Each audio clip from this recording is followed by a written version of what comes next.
Esperen, voy a empezar a grabar. Ahí está. Eh, entonces vuelvo para atrás para la gente que no puede estar presente hoy. Estamos recorriendo el primer texto de la unidad uno, que es el de el compilado de antropología, ¿sí? Entonces, de este texto dijimos que lo más importante es a partir, o lo que vamos a considerar nosotros es a partir de la página, eh, ay, no puedo 10, verlo, 10, 9, 9. no, donde dice antropología general, ¿sí? Claro. Eh, O donde dice básicamente desde la, acá, ¿sí? Y la fíjense, subdisciplina, ¿no? Donde dice las subdisciplinas o no. no, vamos a arrancar desde antropología general, ¿sí? Eh, no veo, no puedo ver por los cuadritos acá el número de la página. Entonces Pero las 7, Leti. bien, las 7. Desde antropología general hasta las divisiones de la antropología.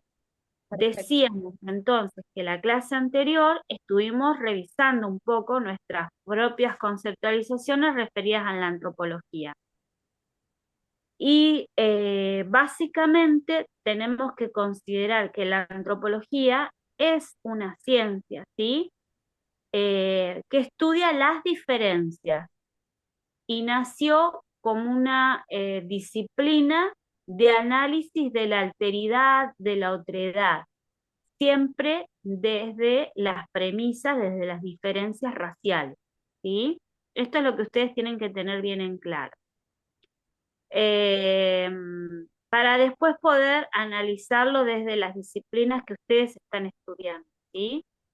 Entonces, los primeros antropólogos eran evolucionistas y realizaban análisis en comparación con sus propias culturas. Por lo tanto, la de ellos era la mejor y las que investigaban eh, eran evaluadas como inferiores, ¿sí? El gran auge de la antropología, si bien surge a partir del iluminismo, ¿sí? Y estoy hablando de la época moderna, el gran auge es con el capitalismo y el gran pionero de la antropología actual fue Estados Unidos porque se dio cuenta de que el estudio comparativo, evolucionista y racista de la antropología no los llevaba a obtener todos los datos que ellos necesitaban sobre las culturas que querían dominar. Entonces empezaron a mandar a los antropólogos a hacer estudios de campos etnográficos en los que aprendían la lengua, la religión, era como que se convertían en parte de esas aldeas, ¿sí? O de esas culturas. Y cuando terminaba el periodo de investigación, presentaban un informe etnográfico. Ese informe etnográfico era un gran baluarte, una investigación pormenorizada que les servía a los empresarios para saber los puntos débiles de esa cultura eh, y todos los, digamos, los detalles como para poder tener poder sobre ellos, ¿sí? Y esto tiene que ver sobre todo con la época de las, las minas, ¿sí? No sé si vieron, ay, no recuerdo el nombre de la película, pero se trataba sobre la búsqueda de diamantes en África. Bueno, Profe, hay discúlpame. muchísimas. Tengo una compañera, Antonella Cabrera, que está intentando ingresar, pero no la aceptás, me parece. Está abierta está abierta, chicas, el ingreso, ¿eh? Ah, listo, porque de ahí hecho tengo. todos ingresaron sin que yo les dé el permiso. Listo, Lo dejé ahí le aviso. abierto. Gracias. Este, decía eso en sus inicios, ¿no? Y a partir de allí, la antropología tomó este cauce actual, que es a partir del análisis etnográfico. Y a partir de esta antropología general, como sucede siempre, se fue como especializando en las diferentes subdisciplinas científicas. Nosotros tenemos, por un lado, la cultural, que estudia las sociedades eh, en las diversidades culturales, ¿no? Y esta es la que, por ejemplo, la antropología cultural utilizan los especialistas de las publicidades, ¿sí? Como para ir relacionándolo con el contexto actual. Eh, también la etnografía cultural es la que estudia a los especialistas en la política, ¿sí? Que tiene que ver con las particularidades de cada cultura. Entonces, bueno, si se tiene, por ejemplo, en esta imagen, que es una cultura alemana que tiende a la competencia deportiva. Bueno, ¿cuáles van a ser los productos que van a introducir desde el mercado en esa cultura, ¿no? Para eso sirve hoy por hoy la antropología cultural. También para la moda, ¿sí? Los cuerpos estilizados en determinadas culturas. Antes, en la época barroco, la mujer hermosa era aquella que tenía grandes curvas, ¿sí? Eh, que tenía grandes senos. Ahora es como que estos serían los cuerpos ideales. Entonces, la antropología cultural estudia todos estos fenómenos, ¿sí? Bien, después tenemos la otra antropología, que es la arqueológica, que yo recién les comentaba antes de empezar a grabar, que es la que se relaciona, que se ve muchísimo en la tele, en los documentales, con las grandes perforaciones y movilizaciones de suelos buscando fósiles o registros de culturas arcaicas.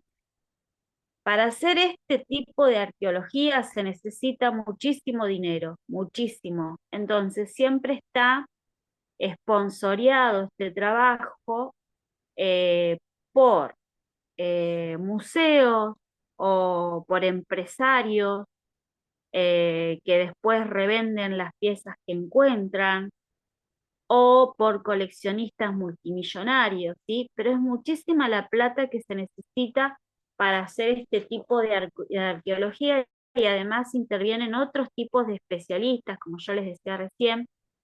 Uno de los más importantes son los geólogos, que son los que determinan la antigüedad de las piezas, ¿sí? Por un método que se llama carbono 14. Eh, a nuestras disciplinas, las que estamos estudiando, mucho esto no nos sirve, ¿sí? Pero es para que ustedes lo vayan sabiendo. Después tenemos otra antropología, que es la biológica o física, que ya se relaciona más con el tema de la ontología del ser humano y el análisis filogenético. Por eso dice la evolución de los homínidos, que seríamos nosotros los hombres. Se relaciona con la paleontología, la genética, la evolución humana, la plasticidad, y ahí se relaciona con la neurología. Estos antropólogos lo que hacen es básicamente, la diferencia con los anteriores, con los antropólogos arqueológicos, es que los arqueológicos investigan las culturas, y la antropología biológico-física también quizás está en esos espacios de trabajo, pero analizan los restos humanos, ¿sí? Por eso es muy diferente una a la otra. Acá ustedes van a ver pruebas o sea, en los museos, por ahí distintos, o en las fotos, bueno, acá no tengo ninguna, pero van a ver como que hacen todo la diagramación desde el homínido hasta el hombre actual, ¿no? Hasta el Homo erectus.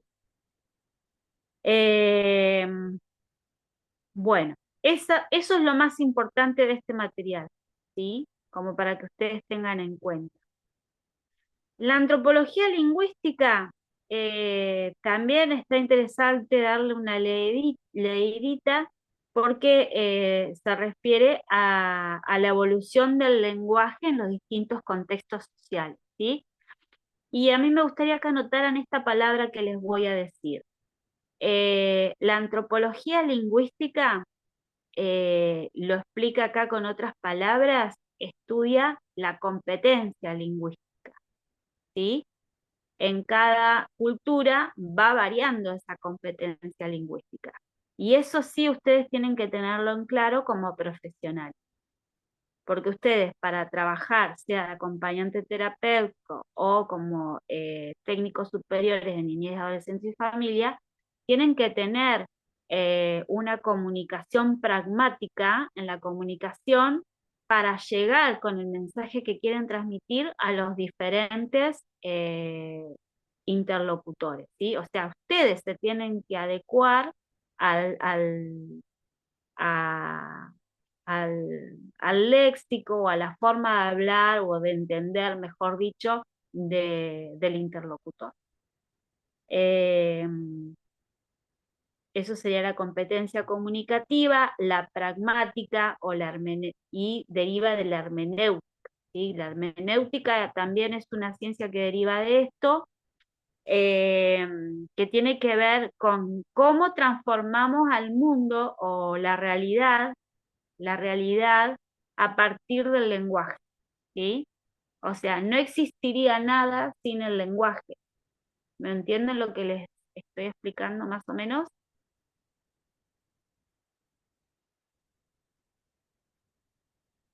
Hola, Sí, Leti, bien.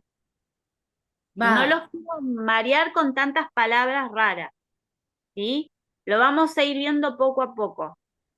Pero quédense con esto, lo de la competencia comunicativa, por ahí, eh, eh, que sería la competencia pragmática del lenguaje, que es adecuarme al contexto comunicativo para transmitir un mensaje, ¿sí?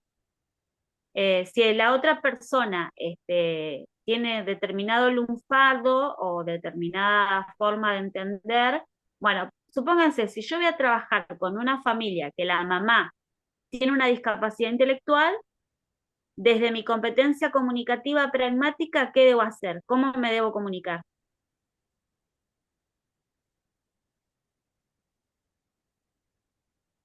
¿Una qué dijiste, perdón? ¿Una mamá?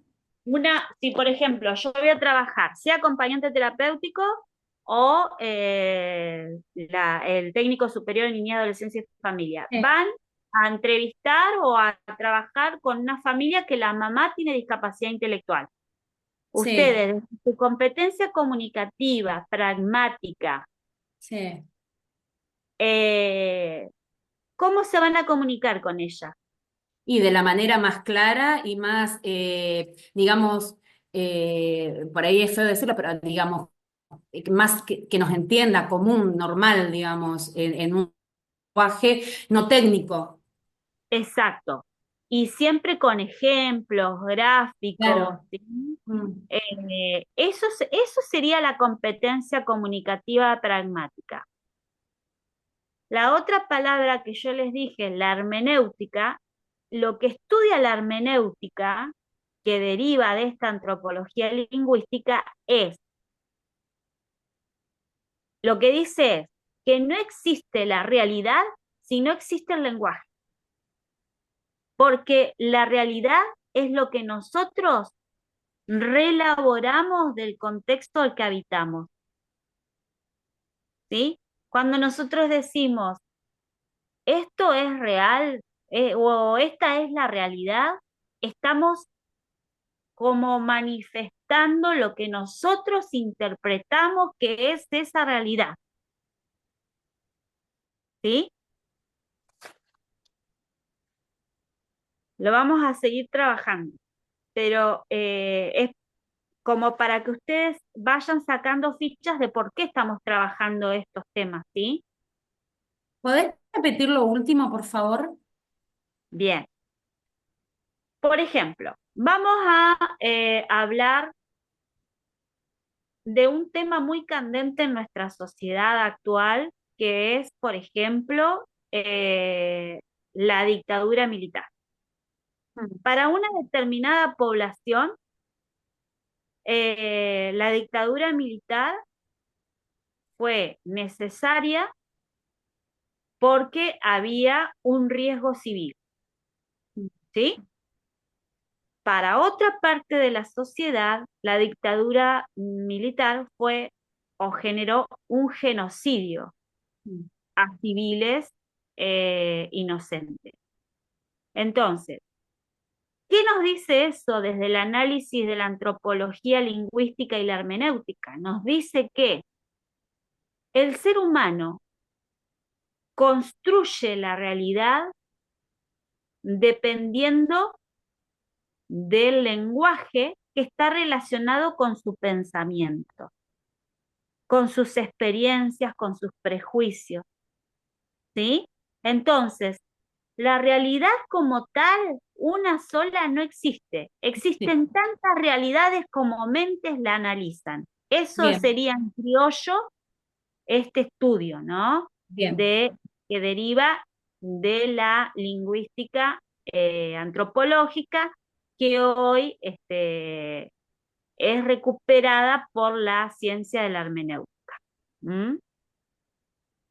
Pero es importante también ser conscientes de todas estas cosas, aunque nos parezca difíciles de entender, porque eso nos va a llevar en la práctica a comprender las decisiones y las formas de vida y las interpretaciones de la realidad que hacen las personas con las que vamos a trabajar, para no juzgar, ¿sí? Porque si no juzgamos desde nuestro punto de vista. ¿Sí? Entonces tenemos que despojarnos, tomar todos estos aportes teóricos para reflexionar en la práctica futura que vayamos a tener. Tenemos solo 4 minutos, así que voy a avanzar un poco más y terminamos con este texto.